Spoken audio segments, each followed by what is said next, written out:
Olá, hoje o Ligados pela História vai levar você até Batatais. A 40 quilômetros de Ribeirão Preto, no passado, o município protagonizou como cidade de origem de nomes famosos da política, como Washington Luiz, por exemplo, que chegou à presidência do Brasil.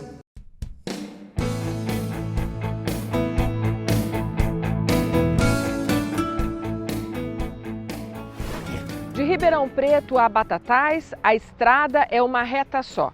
Brodowski fica no meio do caminho. A proximidade entre esses dois municípios garante que a história do artista Cândido Portinari seja contada também em Batatais. Mas como veremos, essa é só uma das curiosidades dos batataenses.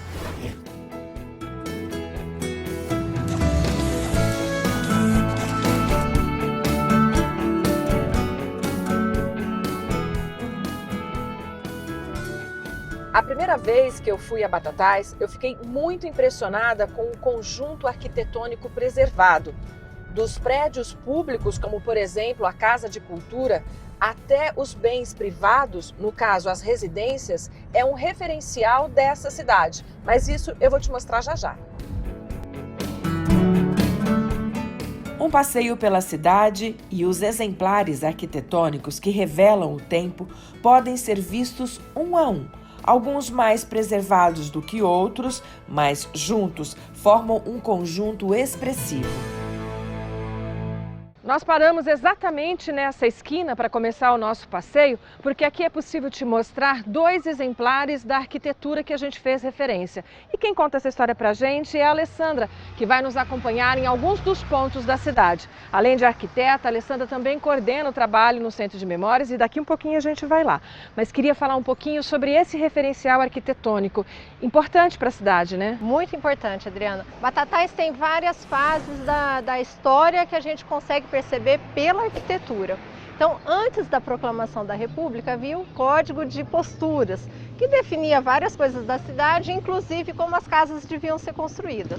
Então, as casas mais centenárias que a gente tem, né, as primeiras residências foram construídas no entorno da igreja matriz, né, do santuário atualmente, e elas são construídas na testada do lote, elas não possuem jardim, elas têm uma simetria, né? A porta no centro, janela de um lado, janela do outro.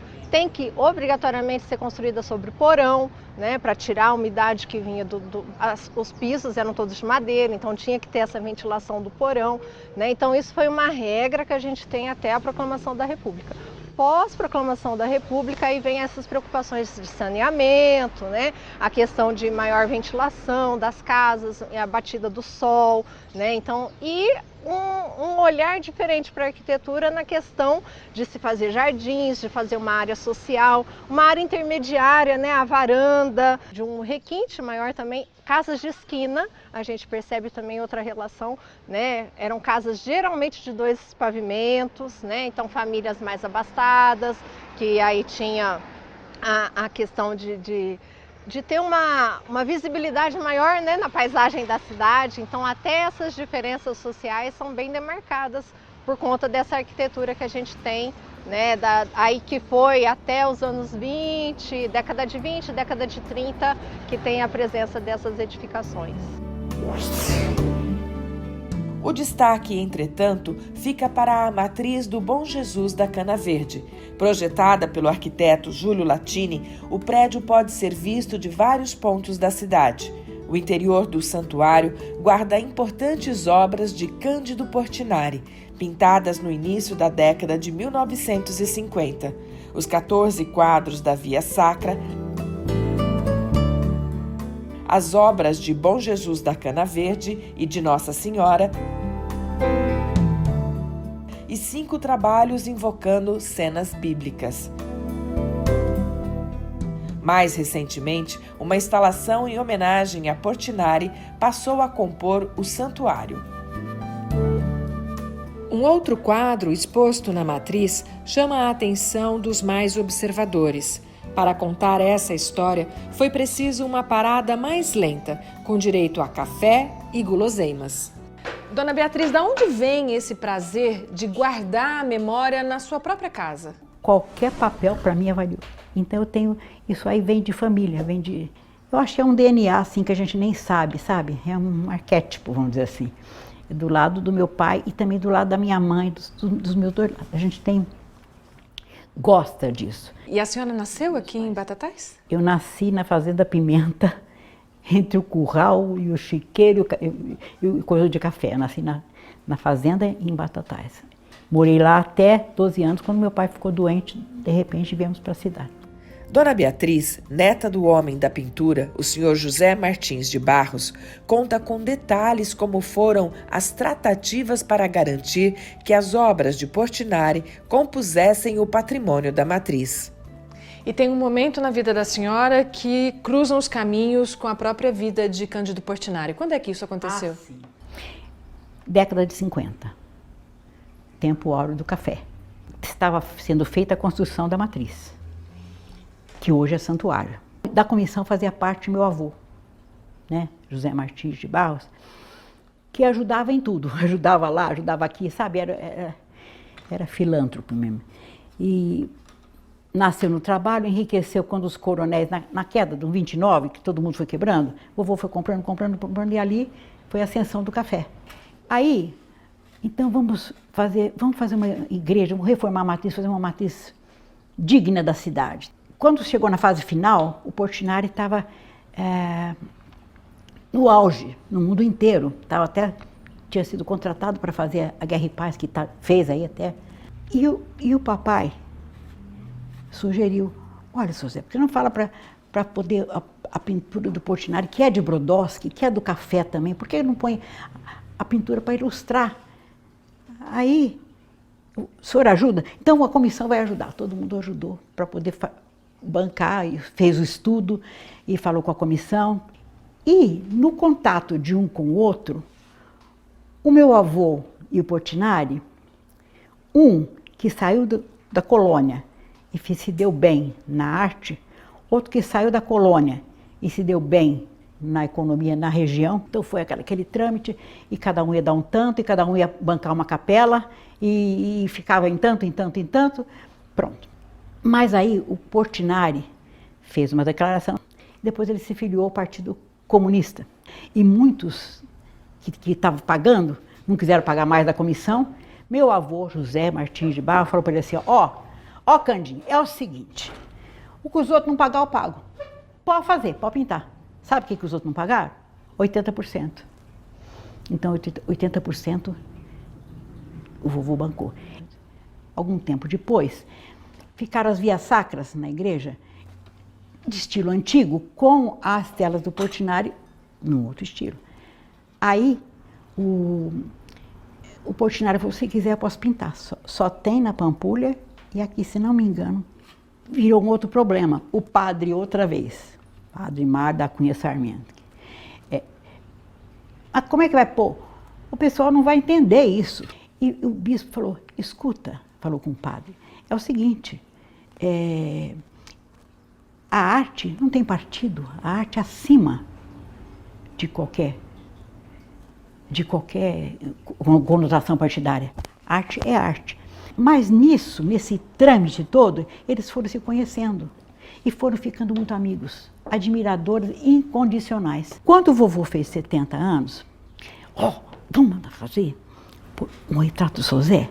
Pronto, mandou. O retrato foi feito. É a única tela, retrato do Portinari, que tem atrás a vida. Ele fez o quadro e botou, então ele fala que ele pintou o corpo e a alma. Então, esse retrato tem esse valor por isso, e pouquíssimas pessoas sabem disso. A professora guarda tudo o que acha importante. A nosso pedido, ela espalhou fotos e documentos e abriu seu baú de memórias. É o meu tesouro. Fevereiro de 1959. 3 anos depois, o Portinari morreu. Ele veio aqui, visitou meu avô, e onde ele tinha posto lá, ele botou aqui, o meu abraço ao meu melhor amigo, José Martins de Barros. A praça que emoldura o patrimônio artístico religioso de Batatais guarda ainda uma referência cultural do município, a topiaria, arte de esculpir plantas em formas ornamentais. Qual a importância da topiaria para Batatais? A topiaria é um trabalho específico, diferente na paisagem da praça. Vocês podem rever aí, tem vários trabalhos feitos na topiaria. É um trabalho que requer um cuidado necessário todos os dias, porque ela necessita de uma amarração, de um corte mais perfeito, é uma planta delicada. Então, assim, é o trabalho que é feito diariamente, é um trabalho constante. Tem várias imagens na praça, com vários significativos. Então, assim, eu acho que é uma coisa legal e interessante que o público, tanto da região quanto de fora, pode estar apreciando os trabalhos da gente, dos funcionários. O senhor Odair Bertolino, conhecido como Kiko, dá forma aos galhos. Kiko, há quanto tempo você trabalha aqui? Eu vou fazer 38 anos. E quem te ensinou a trabalhar na topiaria? Na época eu trabalhei o Paulo Berga junto, né? Então a gente foi aprendendo. No começo também ele não tinha ele, mas a gente fazia também, né? E isso é importante para a cidade? E muito. É muito importante para a cidade, porque é uma coisa que quase não existe para o outro lado, né? Aí você gosta de fazer isso? Sim.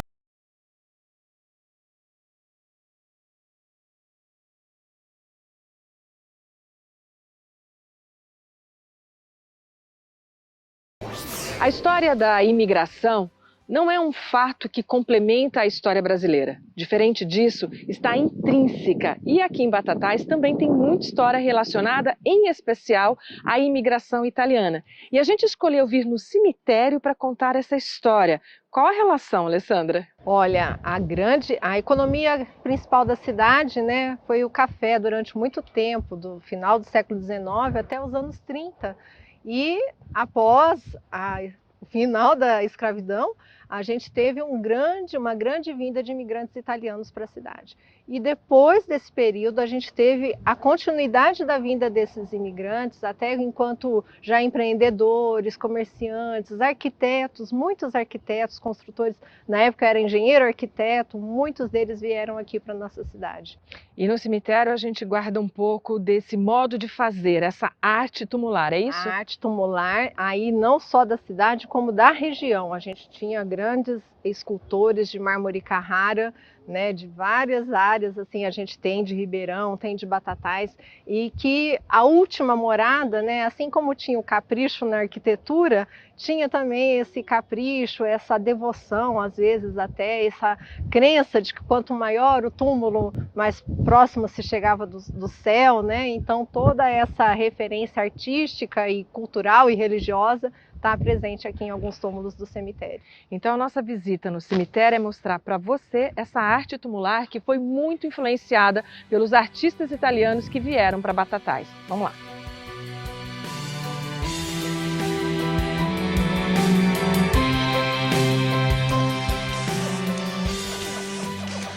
E quando a gente fala de detalhe, a gente está falando de pequenos detalhes, como por exemplo fazer isso na pedra, né, de uma espécie de renda em mármore. E que o próprio tempo você vê que já vem corroendo esse mármore Carrara, né? E além disso, existe toda uma simbologia do que representava. Então, assim, a mulher, né, no pé dessa cruz, com essa cabeça preocupada, ou às vezes é um anjinho que tiver com a cabeça assim abaixada, é uma preocupação se o ente querido chegará aos céus. Né? Então havia até essa, então com certeza aqui uma viúva, né, e que tem essa preocupação pós a passagem do marido, né, se ele vai conseguir ascender aos céus. Né? E a pessoa encomendava essa escultura para incluir no túmulo? Sim, encomendava com a mensagem que gostaria de deixar nessa representação final. E de onde vinha o mármore, o fornecimento? O mármore vinha da Itália. Vinha da Itália, especialmente para fazer as esculturas. As esculturas. Alessandra chamou a atenção para uma curiosidade da Rua da Matriz. De um lado está o hospital, onde para muitos a vida se inicia. E do outro extremo, a entrada do cemitério, onde tudo se conclui. De volta ao cemitério, um túmulo chama a atenção, não pelas esculturas de mármore, mas pelos dorsos de livros. José Olímpio, um dos maiores editores brasileiros, nasceu em Batatais. Para quem gosta de livro, estar nesse espaço é um privilégio. Quantas obras compõem esse acervo hoje na totalidade, somado o que já era, né, dessa unidade e o que a Prefeitura doou? Nós temos cerca de 2.800 obras aqui, todas do acervo pessoal de José Olímpio, que foram doadas a Batatais. E qual a importância de José Olímpio nesse cenário cultural, não só do município de Batatais, obviamente, mas do próprio país como um todo? José Olímpio foi um dos maiores editores de livros do Brasil entre as décadas de 40 e 50. Então ele teve uma contribuição imensa para a história da literatura nacional. Ele publicou grandes autores como João Guimarães Rosa, Carlos Drummond de Andrade, Manuel Bandeira, e todos eram amigos pessoais dele e que tiveram suas obras colocadas nesse acervo, né, dele, e sempre com dedicatórias, eram obras carinhosamente dedicadas a ele. Essa doação, quando chega para o município, uma parte, a outra parte para vocês, foi doada diretamente pelo José Olímpio? Sim, ele doou em vida ainda, uma parte do acervo para o Claretiano, que na realidade na época era a Faculdade de Ciências e Letras, Filosofia, Ciências e Letras, e também doou outra parte do acervo para a Prefeitura de Batatais. E o que a gente tem nesse acervo de referencial? Nós temos o Grande Sertão Veredas, de João Guimarães Rosa, A Rosa do Povo, de Carlos Drummond de Andrade, Antologia Poética, do Manuel Bandeira. Nós temos as obras de Graciliano Ramos, todas as obras de Raquel de Queiroz. Todos esses autores foram editados por José Olímpio, fizeram essa doação desses exemplares para o acervo pessoal dele, então um acervo pessoal ainda mais valioso. Temos uma obra aqui do Carlos Lacerda, que era um político, na verdade, muito influente, importante na história brasileira, né? Palavras e Ação, também com dedicatória a José Olímpio.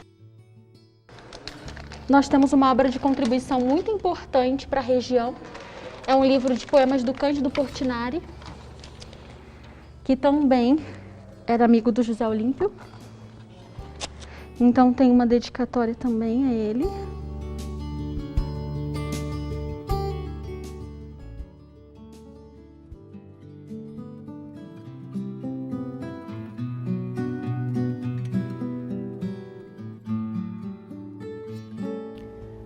Hora da Ave Maria. Hoje, o Rio de Janeiro vibra, desde as primeiras horas do dia, em explosões de revolta e patriotismo, diante dos vários navios brasileiros, tais como o vapor Baebandi, Itagiba, Arara, posto a pique desde 15 de agosto até ontem à tarde, em pleno litoral do Brasil, onde pereceram indefesas 972 pessoas, entre homens, mulheres, crianças, e foram salvos 1.521 tripulantes. Também todos os estados se manifestam igualmente, levando um protesto idêntico à Sua Excelência Dr. Getúlio Dornelles Vargas, digníssimo chefe da nação. Em sinal de pesar, o comércio fechou suas portas às 16 horas, atendendo ao apelo da Rádio Tupi, que vem irradiando ininterruptamente o noticiário de guerra para todo o país. Assim escreveu em seu diário no dia 18 de agosto de 1942 a enfermeira voluntária Altamira Pereira Valadares, a criadora do Centro de Documentação que leva seu nome em Batatais. Alessandra, por que a história da Segunda Guerra é importante para Batatais? 73 mulheres brasileiras que vivenciaram a Segunda Guerra Mundial e uma delas nasceu em Batatais, viveu em Batatais e depois mudou para o Rio de Janeiro, se voluntariou para a FEB e ainda depois, quando termina a guerra, continua no Rio e desde a ida dela para o Rio até o retorno dela para Batatais, é uma pessoa que sempre foi muito voltada para registrar a história que ela estava vivendo. E ela tinha essa noção de que essa história mundial também ia ter uma relevância maior. A gente teve a oportunidade de fazer o diário dela, transcrever o diário dela no blog, que está disponível. Foi dia a dia a gente publicava o diário de acordo com a data que estava acontecendo lá na Segunda Guerra. O diário dela, o finalzinho, a última página aqui, né, observação, continuação, caderno amarelo, tal, não sei o quê, né, porque aqui a data desse daqui é abril de 45, ainda nem terminou mesmo oficialmente a Segunda Guerra, né. E aí foi mais uma saga, aí a gente encontrou com a sobrinha o segundo diário. Porque diário é isso, né, gente? Não é só escrever, a gente vai pondo coisinhas junto, né? Aí esse daí começa... É a sequência desse. É a sequência. E aí no final ela termina esse. Aí ela tá aqui no Brasil já e não parou de escrever. Esse quadro é de autoria da Altamira, né? Ela que montou. Ele já é um quadro conhecido no meio da história da Segunda Guerra, né? Em alguns outros espaços que a gente visita, a gente reconhece esse quadro, porque ela fez a sessão e doou também para outros espaços. E aqui tem todas as enfermeiras que participaram da Segunda Guerra Mundial. Para ir para a Itália, eles demoraram 15 dias, né? Ela foi fazendo baldeação de voos aéreos. Então, da África, ela trouxe até a areia do deserto do Saara, a lama do Vesúvio, quando eles chegaram em Nápoles, né? Toda a permanência dela foi na Itália, então ela comprou bastante desses postais, né? Que eles têm uma variedade grande aí dos monumentos, né? Do patrimônio italiano. Temos aqui, deixa eu ver também, o Italian Phrasebook, que também é uma coisa interessante, né? E o Safa-Onça, que é outro que é bem interessante, porque elas foram para a Itália, mas sob um comando norte-americano. Então, todas as enfermeiras chefes dela eram norte-americanas.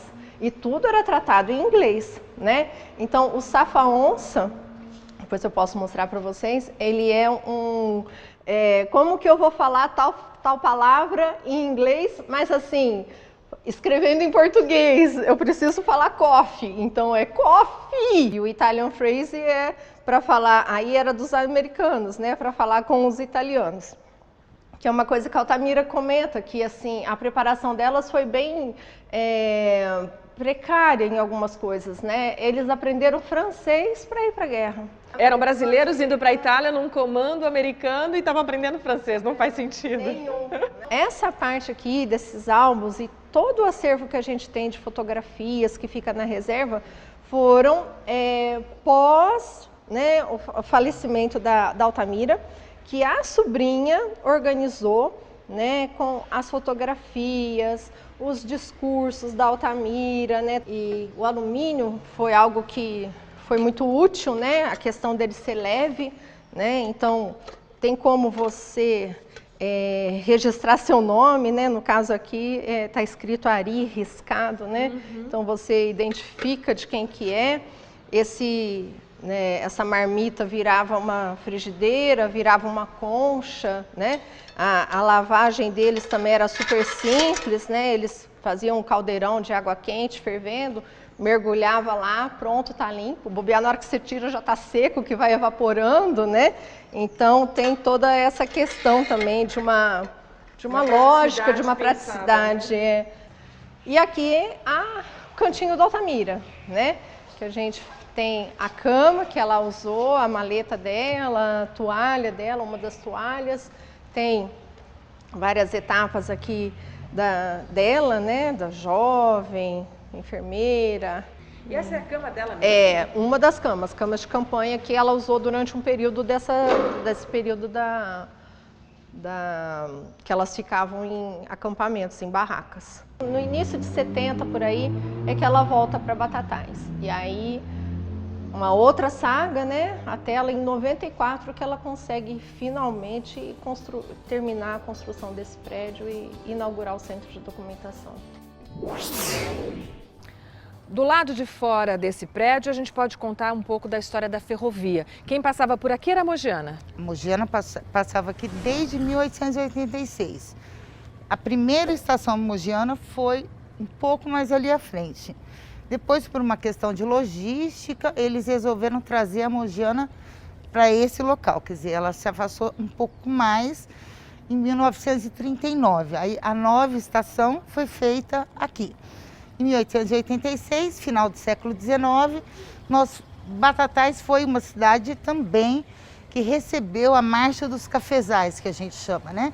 Foi recebendo o imigrante, a ferrovia, os fazendeiros, a mão de obra necessária para que o boom econômico viesse junto, que foi o café, né? Foi a grande estrela. Para coroar essa fundação da Estação Mogiana, essa chegada do ciclo econômico, a presença do ilustre do casal imperial, Dom Pedro II e a Teresa Cristina, estiveram aqui.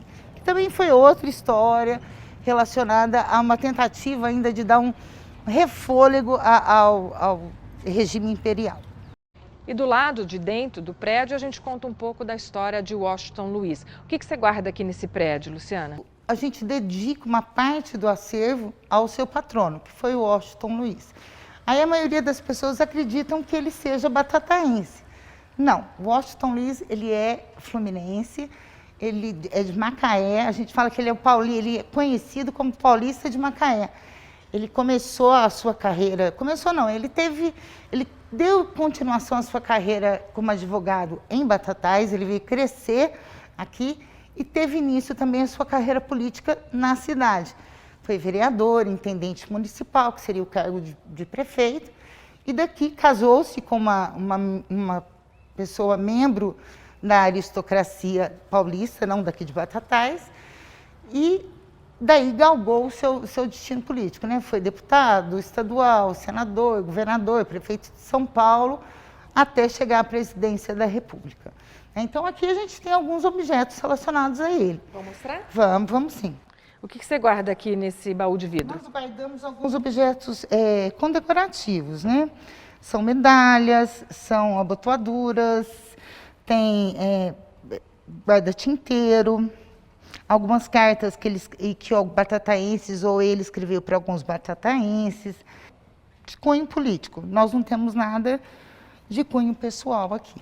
Né? É aqui que ele exerce, né, o início do seu processo político. Exatamente. E daqui sai para a presidência. Isso mostrava uma importância de Batatais no cenário político? Demonstrava, inclusive, porque nós, se a gente for olhar o que liga todas essas cidades, né, Ribeirão Preto, Franca, Batatais, a gente tem a ferrovia, o café, mas mais do que isso são as pessoas, né, são os fazendeiros, são seus arranjos familiares.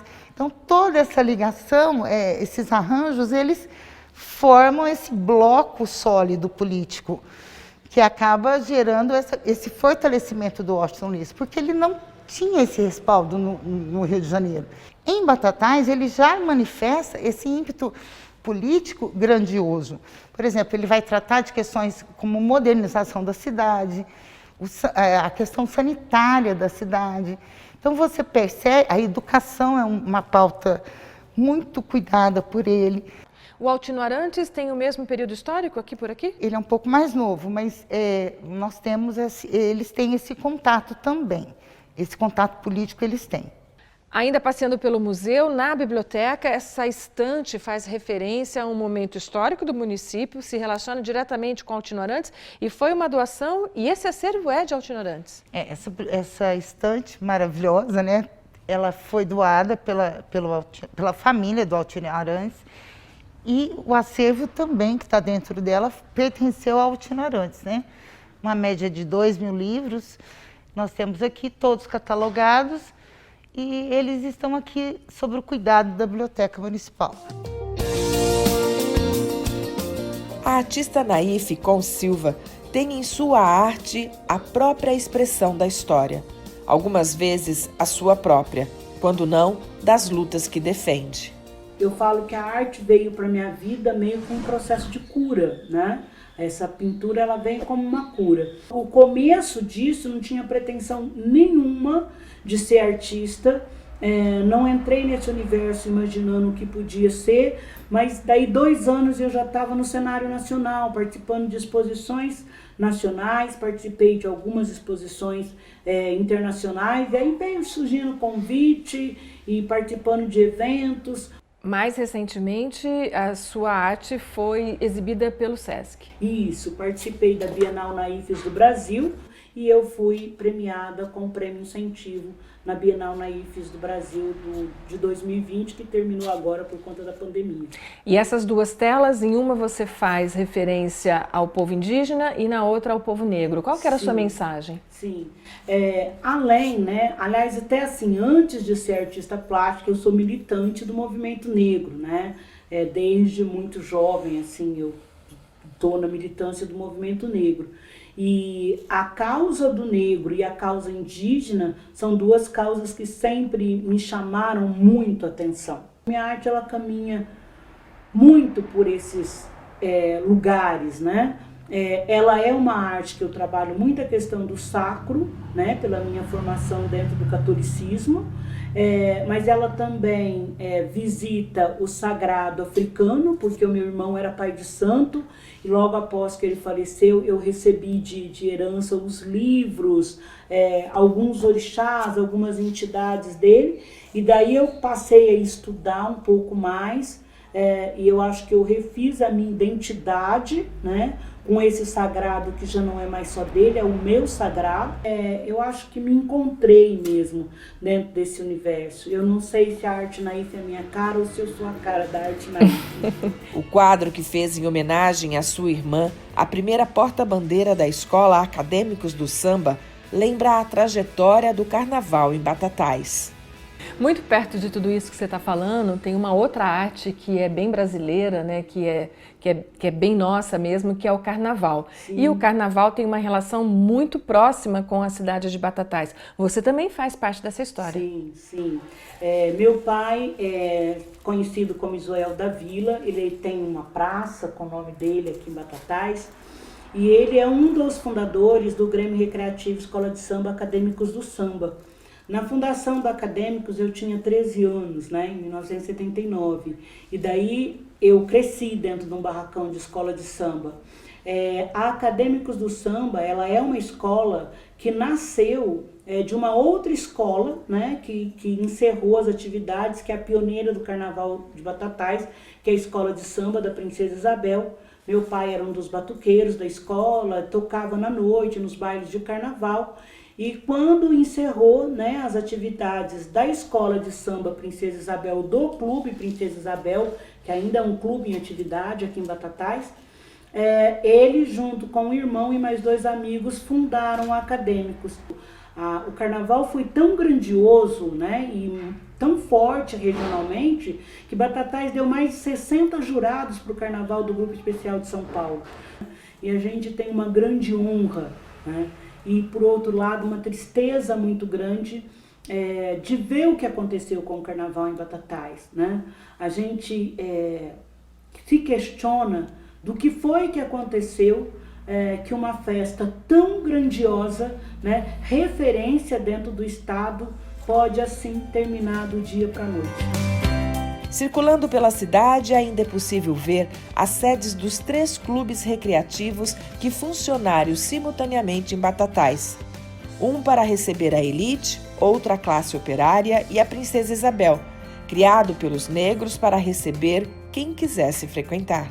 O seu Antônio Benedito Correia, junto com outros amigos, uma referência negra no município. Ele, inconformado com essa situação de que o negro não tinha um espaço, e aí começaram a correr atrás e ganharam um terreno, construíram um primeiro salão menor, mas ali já começou aquela referência, e com um diferencial, não era um clube só para negro, né?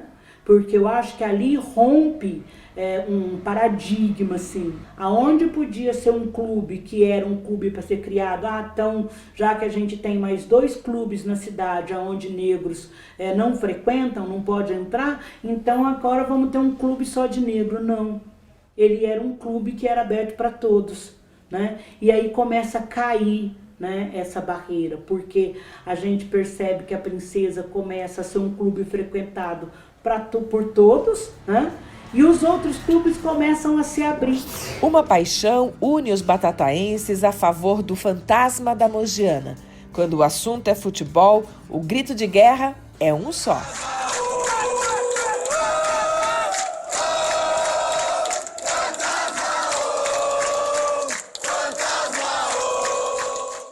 E por que fantasma da Mogiana?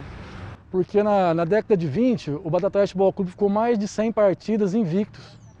Aí foi criada essa, como aqui era a linha de ferro da Mogiana, né? Então falou assim, aonde a linha do trem passava, o Mogiana passava, o Batatais assustava todos os clubes dessa região, então era o fantasma da linha Mogiana. Daqui saíram nomes que compuseram a própria seleção brasileira.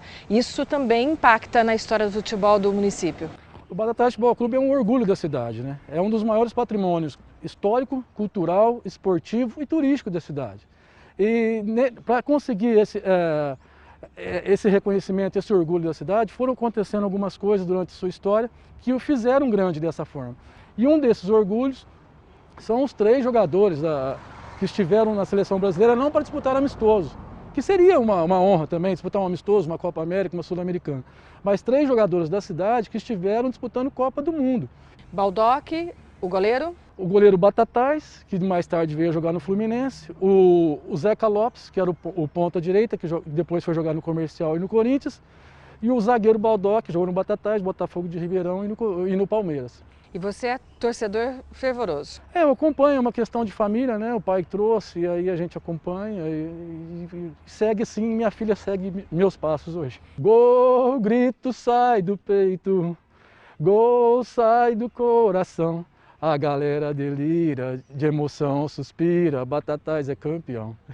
O dia chegou ao fim e tantas coisas ainda precisavam ser ditas. Sobre o teatro da cidade, que abriga obras do artista Bassano Vaccarini, a oficina de talentos e as colchas de retalho, a produção de cachaça, sobre os filmes feitos na cidade, a batataense que inventou o escorredor de arroz, a festa de São Genaro e a festa do leite. Mas por hoje é só. Até o nosso próximo encontro.